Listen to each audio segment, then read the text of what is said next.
Bismillahirrahmanirrahim. Assalamualaikum warahmatullahi wabarakatuh. Waalaikumsalam warahmatullahi wabarakatuh. Selamat siang Bapak Ibu guru hebat. Bagaimana kabarnya? Alhamdulillah baik. Alhamdulillah. Yang saya hormati Bapak Ibu guru, peserta diseminasi atau sosialisasi budaya positif, dan yang saya hormati calon guru penggerak angkatan 10 Kota Batam SD Negeri 01110. Pertama-tama marilah kita panjatkan puji syukur kita kehadiran Allah Subhanahu wa taala karena berkat rahmat-Nya lah kita bisa berkumpul di sini dalam rangka yaitu diseminasi atau sosialisasi budaya positif yang akan disampaikan oleh calon guru penggerak yaitu Ibu Nur dan Pak Irfan. Dan tidak lupa juga sholawat dan salam kita limpah curahkan kepada Nabi besar kita Nabi Muhammad SAW. Semoga kita semua mendapatkan syafaat di yaumil akhir nanti. Amin ya rabbal alamin. Marilah Bapak Ibu guru hebat, hari ini CGP atau calon guru penggerak angkatan 10 yang berasal dari sekolah kita, mereka akan mempresentasikan materi sosialisasi budaya positif yang merupakan tugas aksi nyata sebagai proses pembelajaran pada pendidikan guru penggerak. Baik, untuk tidak memperpanjang waktu, langsung saja kepada Pak Irfan dan Bu Nur untuk mempresentasikan materinya kepada guru-guru. Baik, sebelum kita mulai acara ini, ada baiknya kita berdoa dulu agar acara kita berjalan dengan lancar dan mendapatkan keberkahan dari Allah. Baiklah, kita awali acara kita ini dengan membaca Ummul Quran. Al-Fatihah.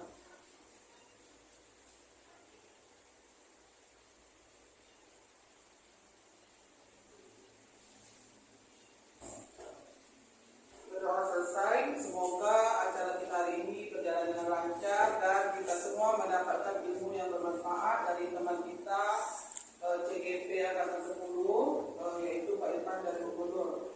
Baik, untuk tidak memperpanjang waktu, langsung saja Pak Irfan atau Bu Nur silakan mempresentasikan materinya kepada Bapak Ibu guru. Terima kasih Pak Dino. Bismillahirrahmanirrahim. Assalamualaikum warahmatullahi wabarakatuh. Waalaikumsalam warahmatullahi wabarakatuh. Nama saya Irfan Sagita Saputra, CGP angkatan 10 Kota Batam. Pada hari ini saya akan mensosialisasikan budaya positif. Terima kasih. Assalamualaikum warahmatullahi wabarakatuh. Waalaikumsalam warahmatullahi wabarakatuh. Saya Nur, CDP angkatan 10 Kota Batam pada siang hari ini akan mensosialisasikan budaya positif. Nah, sebelumnya di sini saya ada sedikit pantun dari Ibu. Nah, ketika saya membacakan pantun, boleh menyambut dengan kata iya. Saya mulai. Burung elang, burung kakak tua. Terbangkan sayap ke langit biru. Selamat datang Bapak Ibu semua. Siap belajar ilmu baru. Segera membawa jamu. Siapkan hati belajar lagi. Serap semua ilmu.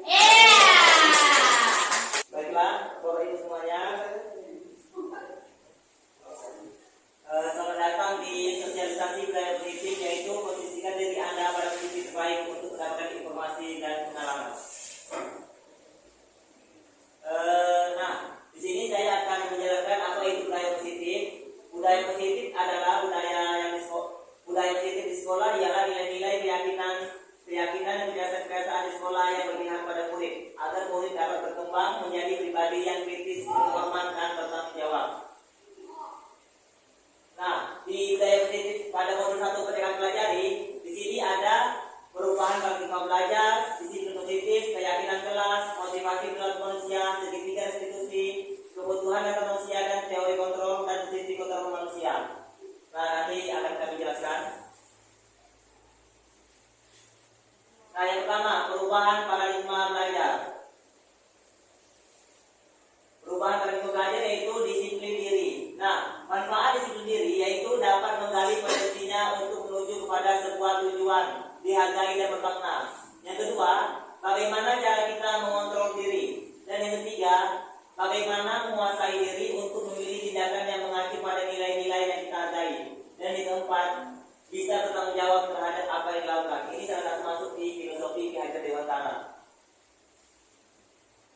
perubahan paradigma belajar, stimulus respon, teori kontrol, yaitu yang pertama, ilusi guru mengontrol murid. Nah, pada dasarnya kita dapat memaksa murid untuk berbuat sesuatu jika murid tersebut memilih untuk tidak melakukannya.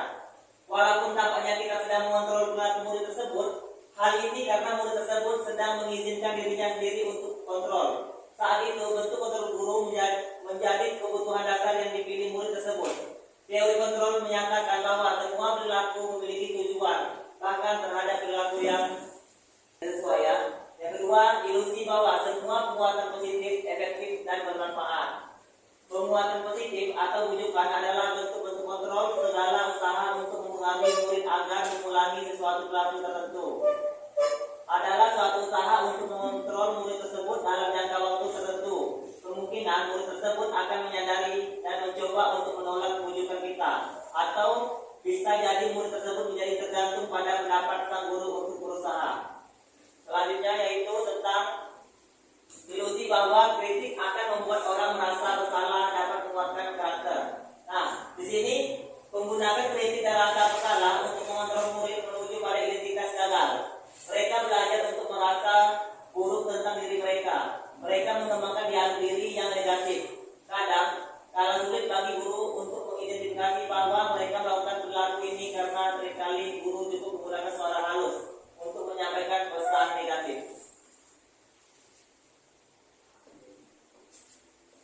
Selanjutnya yaitu ilusi bahwa orang dewasa memiliki hak untuk memaksa. Nah, banyak kadang kita ini karena kita dewasa, jadi kita dengan anak itu merasa kita yang mengontrol mereka. Bahkan anak-anak itu takut karena bukan karena segan. Kadang banyak anak-anak takut karena kita ini merasa dewasa, merasa lebih punya power. Nah, jadi disitulah ilusinya. Bahwa banyak orang dewasa yang percaya bahwa mereka memiliki tanggung jawab untuk membuat murid-murid berbuat hal-hal tertentu. Apapun yang dilakukan dapat diterima selama ada sebuah kemajuan berdasarkan sebuah pengukuran kinerja. Pada saat itu pula orang dewasa akan menyadari bahwa perilaku memaksa tidak akan efektif untuk jangka waktu panjang dan sebuah hubungan bermusuhan akan terbentuk. Disiplin positif adalah kata disiplin juga sering dihubungkan dengan hukuman. Padahal itu sungguh berbeda karena belajar tentang disiplin tidak harus dengan memberi hukuman. Justru itu adalah salah satu alternatif terakhir. Dan disiplin ini adalah rasa tanggung jawab serta keyakinan pada diri sendiri. Jadi kadang kita untuk mendisiplin anak itu kita dengan apa? Memberi hukuman. Jadi anak itu datang sekolah kadang kalau datang kita hukum atau kita apa itu anak tidak buat PR pasti kita hukum. Padahal di situ kita sebenarnya salah. Nah, lanjut lagi. Yang ketiga, motivasi perilaku manusia. Motivasi perilaku manusia di situ ada yang pertama untuk menghindari ketidaknyamanan atau hukuman, yang kedua untuk mendapatkan imbalan atau penghargaan, yang ketiga untuk menjadi orang yang mereka inginkan dan menghargai diri sendiri dengan nilai-nilai yang mereka percaya. Jadi di sini pun kita mungkin sudah mengalami ya untuk menghindari ketidaknyamanan atau hukuman. Kadang di sini sering kita lakukan kepada siswa, sering kita hukum siswa. Yang kedua mendapatkan imbalan atau reward. Reward itu sebenarnya salah, sangat salah. Jadi orang ini bekerja karena reward, bukan karena diri sendiri. Mungkin kita pernah merasakan, ya kan? Jadi kita ibarat saling contoh siswa ya, aku harus dapat ini, padahal itu sangat salah. Yang ketiga, ya itu, yang mungkin itulah yang kita rasakan selama ini. Ya, ada unsur dari luar. Jadi kita mau melakukan supaya dapat imbalan dan penghargaan. Dan yang ketiga, untuk menjadi orang yang mereka inginkan dan menghargai diri sendiri dengan nilai-nilai yang mereka percaya. Nah, untuk menghindari ketidaknyamanan atau hukuman, ini biasanya adalah tingkat terendah dari motivasi perilaku manusia. Biasanya orang yang memotivasi perilaku untuk menghindarkan hukuman atau ketidaknyamanan akan bertanya, apa yang akan terjadi apabila saya tidak lakukan? Pasti mereka bertanya, jika mereka tidak lakukan apa yang terjadi? Pasti biasanya dalam pikiran mereka nanti pasti saya akan dihukum, ya kan? Nah, sebenarnya mereka sedang menghindari permasalahan yang mungkin muncul dan berpengaruh pada mereka secara fisik, psikologis maupun tidak terpenuhi. Kebetulan mereka bisa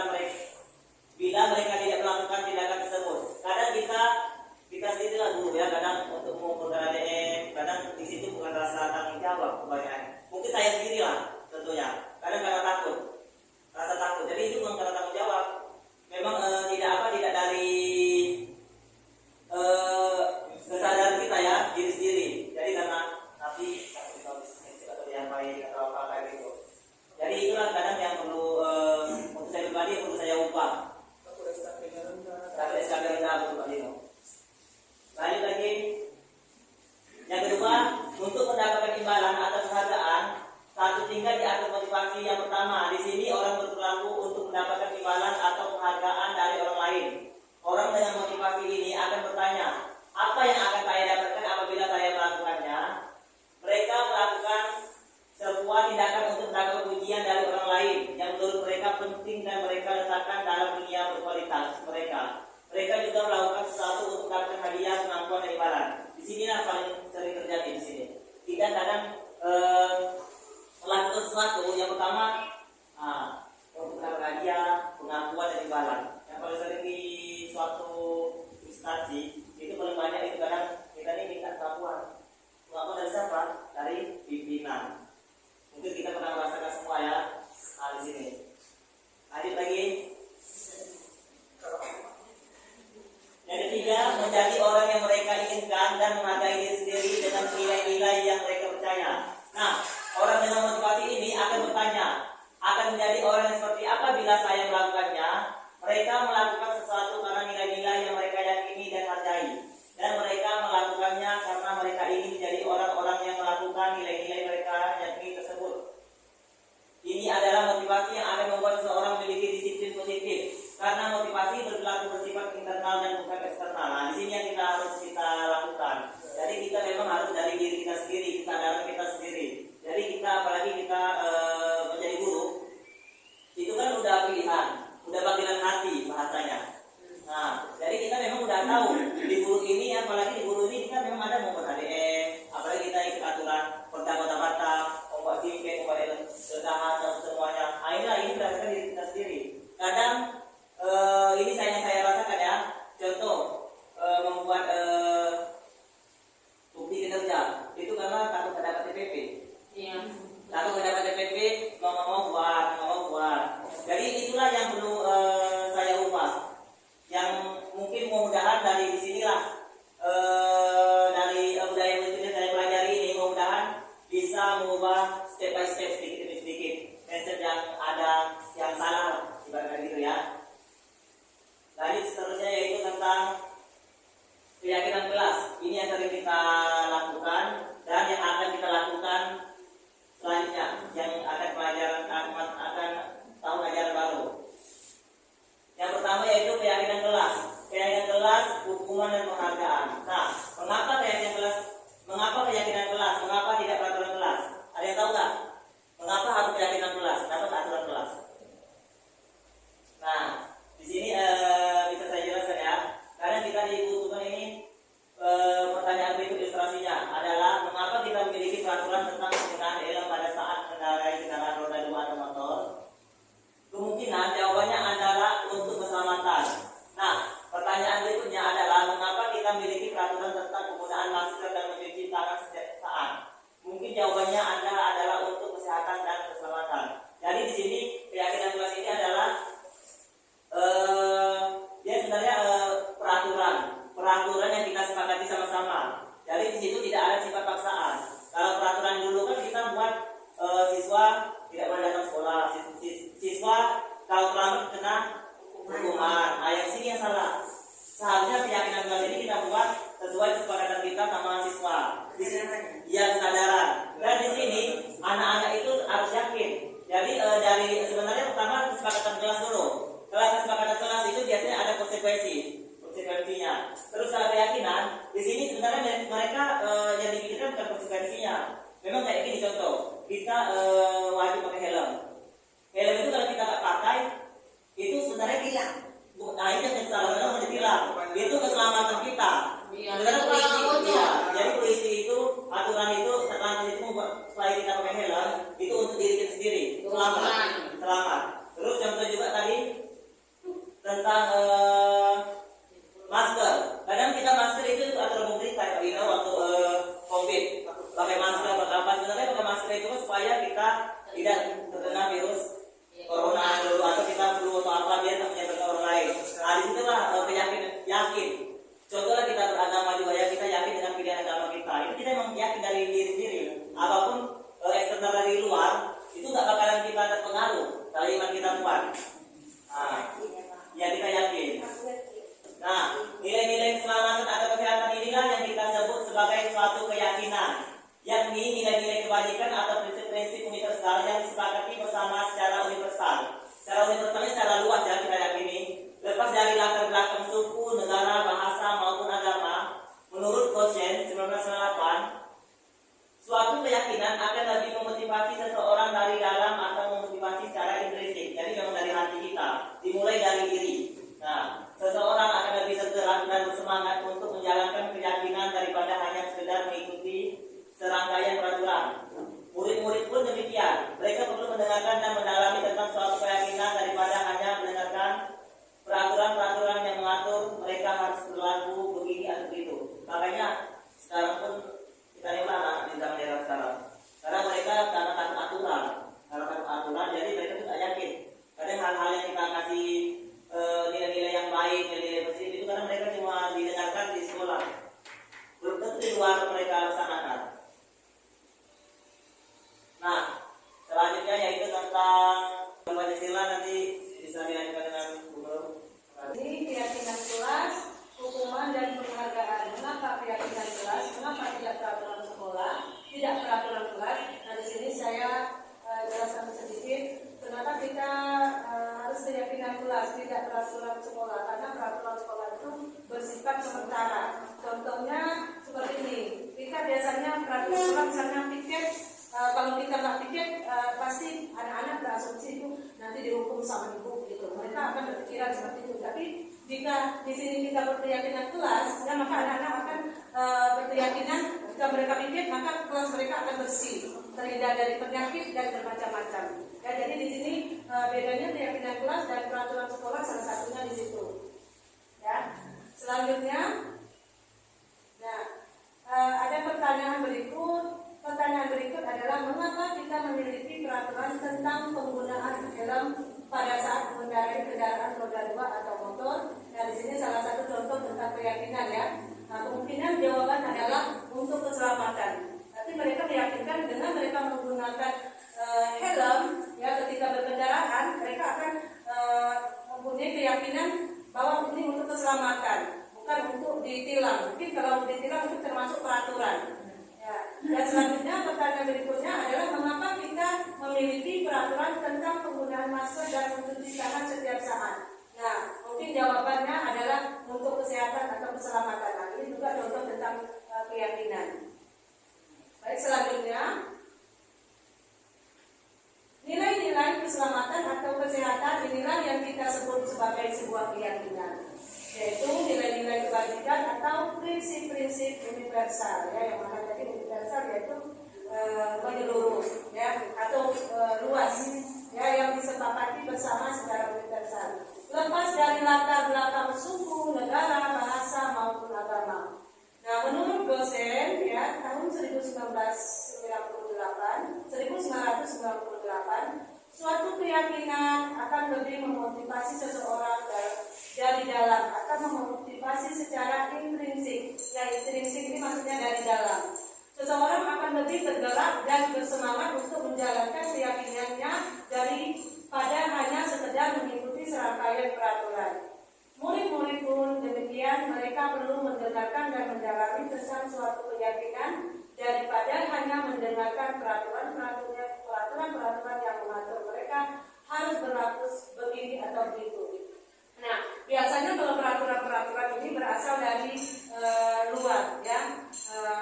Kalau keyakinan itu berasal dari dalam diri seorang murid. Ya, jadi kalau seandainya seorang murid yang mempunyai keyakinan, maka mereka akan mengikuti peraturan itu dengan berkelanjutan. Kalau mengikuti peraturan, nah ini bersifat sementara. Jadi bisa saja ketika guru memberi mereka sebuah kewajiban, entah itu tiket kelas atau apa, ketika mereka mengacu pada peraturan ketika gurunya tidak ada, maka mereka bisa melakukan atau tidak. Tapi kalau keyakinan, mereka sudah berkeyakinan mereka akan melaksanakan kewajiban itu secara terus menerus. Selanjutnya, ya ada di dalam dirinya. Nah, di sini tentang disiplin masuk lagi tentang apa tadi namanya, keyakinan. Sebagai pendidik, tujuan kita adalah menciptakan anak-anak yang memiliki disiplin diri sehingga mereka bisa berperilaku dengan mengacu pada nilai-nilai kebajikan universal dan memiliki motivasi prinsip. Nah, sesuai dengan profil pelajar Pancasila, yaitu kemarin sudah kita bahas tentang beriman, bertakwa kepada Tuhan Yang Maha Esa dan berakhlak mulia, berkebinekaan global, gotong royong, mandiri, kreatif dan bernalar kritis. Selanjutnya, keyakinan kelas ini itu pertama bersifat lebih abstrak daripada peraturan yang lebih rinci dan konkret. Ya. Yang kedua berupa pernyataan-pernyataan universal. Yang ketiga pernyataan keyakinan kelas senantiasa dibuat dalam bentuk positif. Ya. Pernyataan keyakinan kelas biasa dibuat dalam bentuk positif. Nah, contohnya seperti ini. Biasanya kita kalau peraturan itu dilarang membuang sampah sembarangan. Nah, ini menggunakan contoh kalimat ya, kalimatnya. Kalau keyakinan kelas itu contohnya seperti menjaga kebersihan. Berupa pernyataan-pernyataan universal. Yang ketiga pernyataan keyakinan kelas senantiasa dibuat dalam bentuk positif. Contohnya seperti jagalah kebersihan kelas. Itu sebuah keyakinan. Tapi kalau peraturan itu dilarang membuang sampah sembarangan. Seperti itu ya. Nah, selanjutnya hendaknya tidak terlalu banyak sehingga mudah diingat dan dipahami oleh semua warga kelas. Sebaiknya sesuatu yang dapat diterapkan di lingkungan tersebut. Nah, yang selanjutnya semua warga kelas hendaknya ikut berkontribusi dalam pembuatan keyakinan kelas lewat kegiatan curah pendapat. Nah, di sini ketika kita membuat keyakinan kelas itu semuanya dilibatkan. Ya, kalau keyakinan kelas ini maksudnya kalau kita membuat keyakinan kelas berarti siswa juga dilibatkan dalam membuat keyakinan kelas ya Bapak Ibu. Nah, bersedia meninjau kembali keyakinan kelas dari waktu ke waktu. Nah, di sini maksudnya di sini ketika kita membuat keyakinan kelas, jika seandainya masih kurang maksimal, nah itu perlu kita tinjau kembali ya. Selanjutnya, nah kesepakatan kelas. Nah, kesepakatan kelas itu dimulai dari yang pertama. Yang pertama, setiap anggota kelas perlu belajar. Yang kedua, setiap anggota kelas perlu senang. Yang ketiga, setiap anggota kelas perlu mengerjakan tugas. Yang keempat, setiap anggota kelas perlu saling menghargai. Dan yang kelima, setiap anggota kelas perlu merasa aman. Nah, action yang kedua, selalu bersikap positif. Yang kedua, senantiasa menjadi diri terbaik. Yang ketiga, percaya dan menghormati orang lain serta barang miliknya. Yang keempat, berkomitmen terhadap setiap tugas. Dan kelima, senantiasa membantu. Nah, action yang ketiga dalam membuat kesepakatan kelas yaitu hormat. Kami meyakini bahwa sangat penting untuk menghormati semua orang dan barang milik orang lain. Bekerja, kami meyakini bahwa sangat penting untuk mengerjakan segala pekerjaan atau mengikuti kegiatan yang telah ditugaskan. Diterima dan dimiliki, kami meyakini bahwa sangat penting untuk merasa diterima pada suatu kelompok dan saling peduli satu dengan yang lainnya. Nah, ini action yang ada apa yang kita kerjakan dalam kesepakatan kelas. Selanjutnya,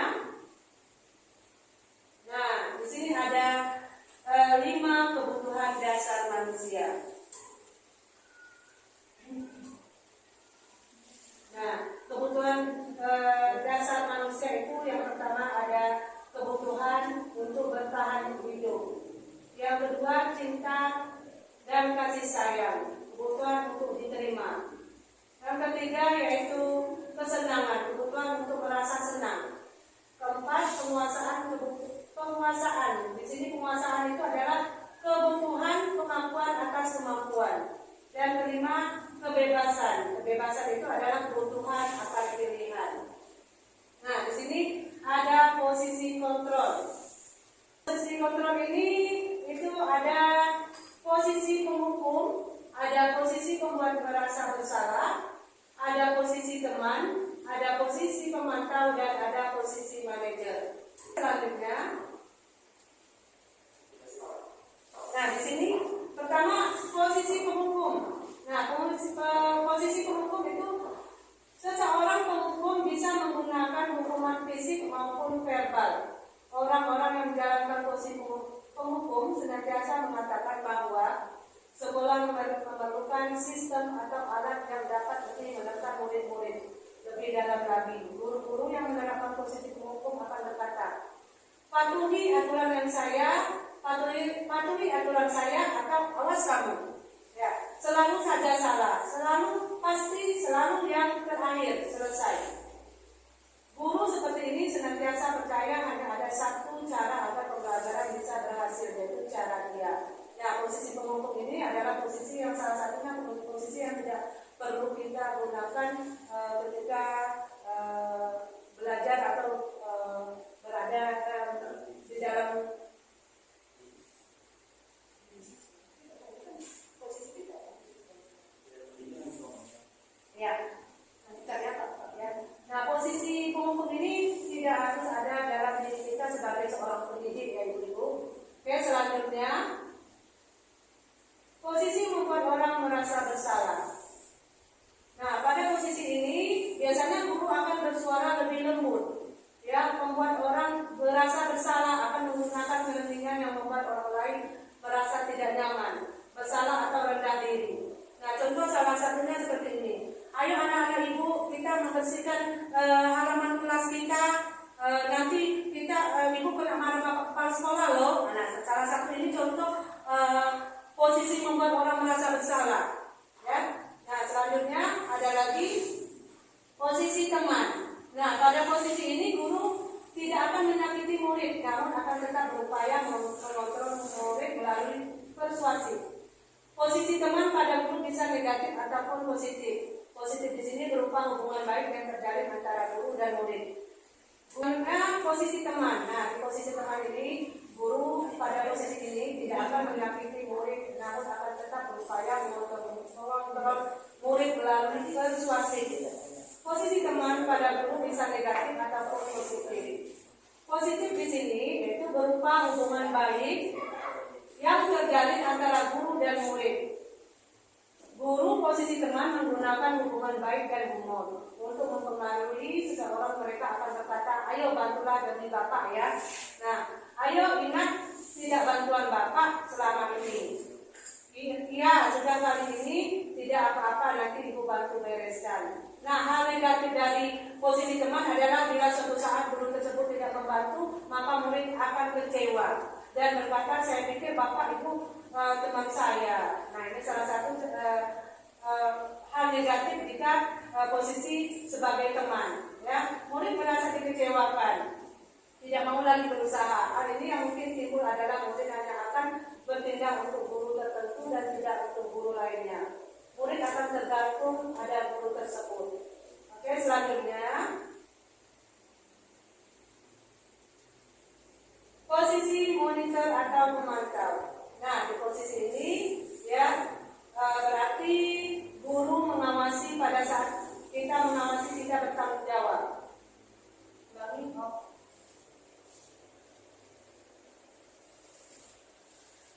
Selanjutnya posisi monitor atau pemantau. Nah, di posisi ini berarti monitor itu berarti mengawasi. Pada saat kita mengawasi, kita bertanggung jawab atas perilaku orang-orang yang kita awasi. Posisi pemantau ini berdasarkan pada peraturan dan konsekuensinya dengan menggunakan sanksi atau konsekuensi. Nah, kita dapat memisahkan hubungan pribadi kita dengan murid sebagai seseorang yang menjalankan posisi pemantau. Pertanyaan yang diajukan seseorang pemantau, peraturannya apa? Nah, apa yang telah kamu lakukan? Nah, oke, selanjutnya yaitu posisi manajer. Nah, di posisi manajer ini adalah posisi mentor di mana guru berbuat sesuatu bersama dengan murid. Ya, mempersilahkan murid mempertanggungjawabkan perilakunya, mendukung murid agar dapat menemukan solusi atau permasalahannya sendiri. Seorang manajer telah memiliki keterampilan di posisi teman maupun pemantau dan teman demikian bisa jadi di waktu-waktu tertentu kembali kepada kedua posisi tersebut bila diperlukan. Nah, posisi manajer ini yang perlu atau lebih baik kita gunakan sebagai seorang pemimpin. Oke, selanjutnya, nah dari video yang sudah kita tonton bersama tadi, itu salah satu kasus atau masalah siswa kita, cara penyelesaian masalah dengan menggunakan segitiga restitusi ya Bapak Ibu. Nah di sini segitiga restitusi yaitu tadi ada menstabilkan identitas, validasi kebutuhan dan menanyakan keyakinan. Ya, selanjutnya, terima kasih Bapak Ibu semuanya. Mungkin presentasi kita pada hari ini sampai di sini saja. Sebelum saya tutup, ada sedikit pantun. Saya akan bacakan sedikit pantun. Siang-siang pergi ke kota. Jangan lupa beli alpukat. Demikian presentasi kita. Semoga bisa bermanfaat. Amin. Hari Senin bersih-bersih. Pasang bendera biar berkibar. Cukup sekian, terima kasih. Maaf jika presentasinya panjang dan lebar. Terima kasih. Assalamualaikum warahmatullahi wabarakatuh. Baik ibu-ibu, sekarang kita memasuki sesi tanya jawab. Bagi ibu-ibu yang ingin bertanya, mungkin masih bingung saat Pak Irfan dan Bu Belum menjelaskan materinya, mungkin belum paham atau bingung atau ada kasus yang Bapak Ibu, yang ibu-ibu pernah alami dengan siswa di tempat Bapak Ibu sendiri, silakan boleh bertanya pada Bu Belum dan Pak Irfan. Silakan Bu Elmi.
Jadi kita ambil dari peraturan itu, kita buatlah namanya ini kalimat yang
kecuali gini, misalnya anak menumpahkan ini minum. Di situ kita nggak boleh sembarangan. Jadi kita tanya, ketika kamu menumpahkan apa yang harus kamu lakukan?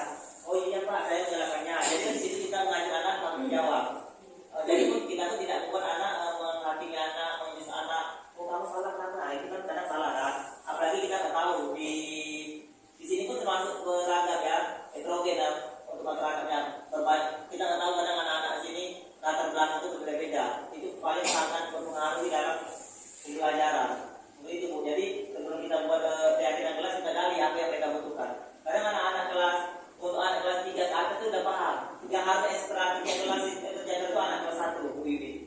Itu kita kadang harus mengumpan itu. Apa yang mereka butuhkan apa itu. Jadi ya, itu yang kita susah bagi anak. Boleh nggak reward gitu? Reward itu sebenarnya kalau kita reward untuk anak membuat jadi kompetisi bersaing, ya reward kalau mulai itu sebenarnya nggak boleh. Jadi misalnya kita reward siapa yang ini siapa yang membersihkan kelas, bersih nanti dia 1. Tapi ujungnya kita bingung juga nanti. Jadi mendingan kalau mau kasih reward hadiah, mendingan kita kasih semuanya.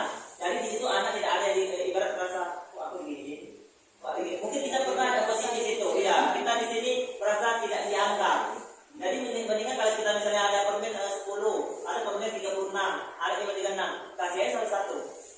Jadi mereka merasa kita di sini merangkul, mendidik. Jadi nggak merasa makanya di sini guru merdeka dia tidak boleh ranking nggak ada. Dia yang kayak adat ya Pak ya. Pakai ada karakter, kita lebih bentuk ke karakter anak. Mungkin bisa dijelaskan. Nggak sedikit nambahkan aja seperti yang ditanya Bu Yani tadi, bisa tidak kita menggunakan reward? Kalau di sini sebenarnya reward itu tidak dibolehkan, karena kalau kita menggunakan reward itu tadi salah satunya akan menimbulkan rasa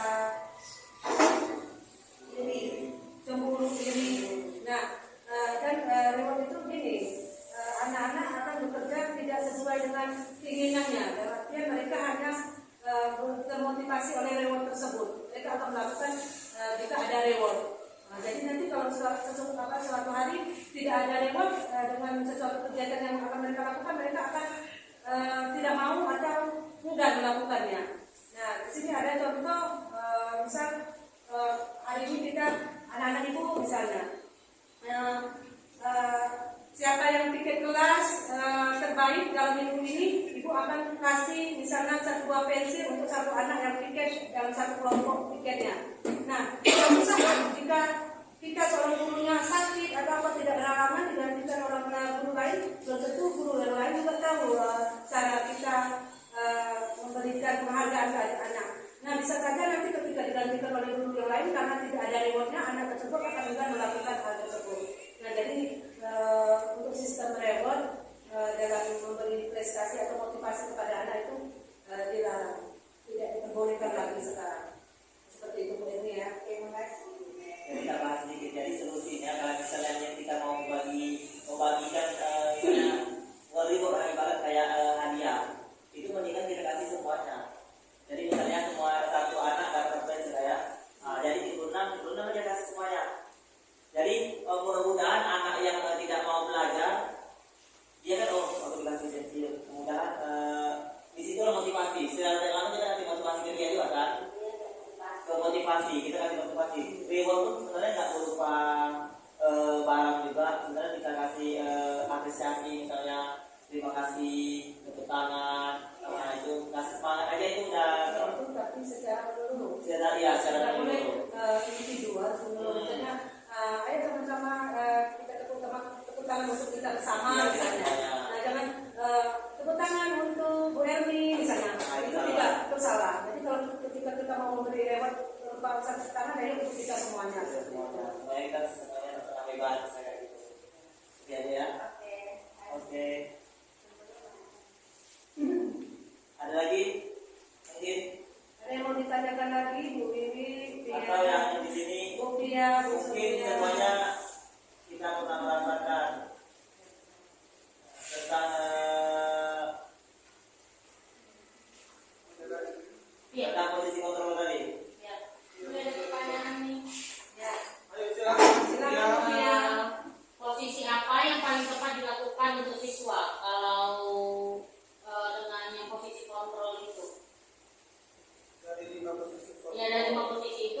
apa yang paling dilakukan untuk siswa? Menurut pandangan pokok apa? Pokok pemateri. Lima yang paling terpenting yang harus kita lakukan untuk diri kita ya. Langsung buka podcast ya. Kita sebagai pendidik. Nah, untuk sebenarnya yang paling pas itu tadi sudah sempat gubernur, posisi kontrol yang paling tepat itu adalah posisi manajer. Karena kita di sini banyak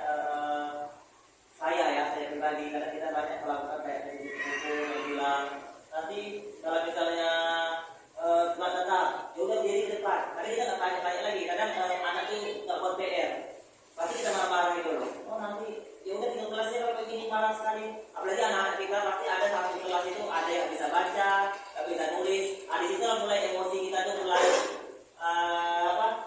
mulai memuncak. Di situ kadang kita mau menghukum siswa. Saya pernah cuma menghukum siswa. Terus yang paling kadang untuk ada juga biasanya kelas tinggi nih, posisi teman.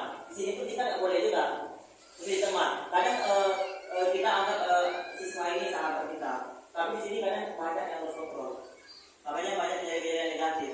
Jadi untuk menghindari itu, pentingnya kita pakai posisi manajer.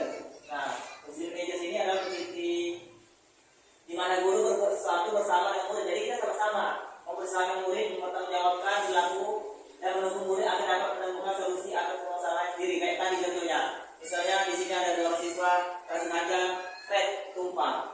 Jadi kan kita nggak perlu marah sebenarnya. Jadi kita harus lakukan. Mungkin kamu kenapa kok bisa menumpahi air temanmu misalnya? Dia nggak sengaja kayak gitu Bu. Nah, paling nanti apa yang harus kamu lakukan? Ya, dia tuh udah menyadari ada kayak saya fail atau dia merobek untuk temannya. Apa yang harus lakukan? Nanti dia pasti bisa jawab. Nanti yang saya ganti Pak. Itu aja. Jadi anak itu udah paham. Ya berarti kita pertanyaan kita dengan dengan apa yang kita tanyakan ke anak. Jadi kadang kan ada lupa. Bodoh kali kau ini. Kenapa kau kayak gini? Kesal ya. Itu salah sebenarnya kan Bu. Jadi itulah kita biar anak menyadari apapun mereka lakukan, disinilah mereka harus bisa mempertanggungjawabkan. Jadi tidak kita aja membimbing apa yang harus mereka lakukan begitu. Mungkin bisa ditambahkan dulu belum?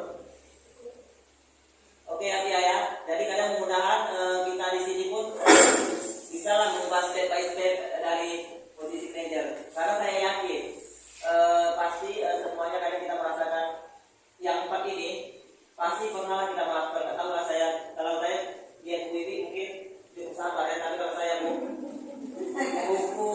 membuat siswa merasa bersalah, posisi teman, posisi pemantau itu pernah saya lakukan.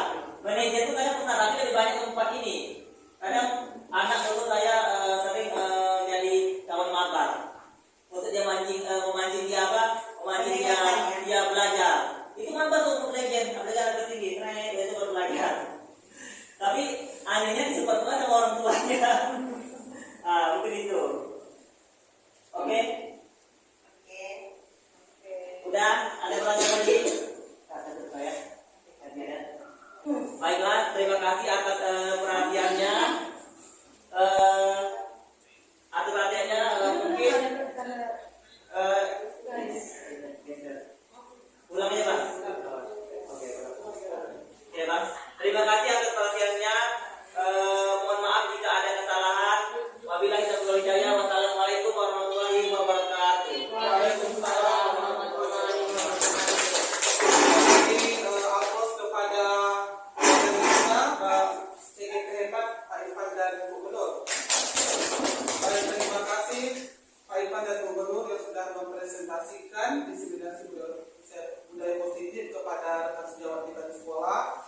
Mudah-mudahan apa yang sudah disampaikan Ibu Gubernur dan Pak Irfan menjadi pelajaran baru, menjadi ilmu baru bagi kita dan bisa kita terapkan pada anak didik kita di kelas. Ya, jadi sebagai seorang guru memang butuh kita perlu memahami budaya positif supaya bisa menciptakan ekosistem yang baik di sekolah kita agar kita bisa melaksanakan pembelajaran yang menyenangkan di sekolah atau di kelas kita supaya bisa mencapai tujuan pembelajaran